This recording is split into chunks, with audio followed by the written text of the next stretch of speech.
కాసేపట్లో కాకినాడ పోర్టుకు వెళ్లనున్నారు deputy CM Pawan Kalyan. అర్ధరాత్రి అక్రమంగా ఇతర దేశాలకు తరలించడానికి రేషన్ బియ్యంతో సిద్ధంగా ఉన్న షిప్పును పట్టుకున్నారు అధికారులు. పోర్టులో పలుచోట్ల రేషన్ బియ్యం ఉన్నట్టు అనుమానిస్తున్నారు. ఈ నెల 27న షిప్లో ఉన్న 640 టన్నుల రేషన్ బియ్యాన్ని సీజ్ చేశారు కలెక్టర్. 26న నడకుదురులో 5 లారీల రేషన్ బియ్యాన్ని పట్టుకున్నారు సివిల్ సప్లైస్ చైర్మన్. దీంతో అసలు పోర్టులో ఏం జరుగుతోందో పరిశీలించనున్నారు పవన్ కళ్యాణ్.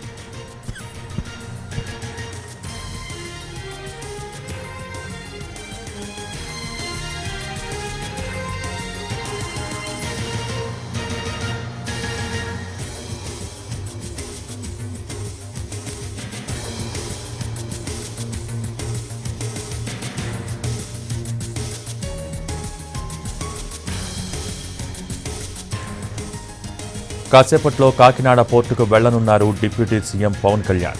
అర్ధరాత్రి అక్రమంగా ఇతర దేశాలకు తరలించడానికి రేషన్ బియ్యంతో సిద్ధంగా ఉన్న షిప్పును పట్టుకున్నారు అధికారులు. పోర్టులో పలుచోట్ల రేషన్ బియ్యం ఉన్నట్టు అనుమానిస్తున్నారు. ఈ నెల 27న షిప్లో ఉన్న 640 టన్నుల రేషన్ బియ్యాన్ని సీజ్ చేశారు కలెక్టర్. 26న నడకుదురులో 5 లారీల రేషన్ బియ్యాన్ని పట్టుకున్నారు సివిల్ సప్లైస్ చైర్మన్.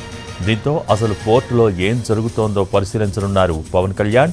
గతంలోనూ కాకినాడలో తనిఖీలు చేసి పలు గోడౌన్స్లో వేల క్వింటాళ్ల రేషన్ బియ్యం సీజ్ చేశారు మంత్రి నాదెండ్ల మనోహర్.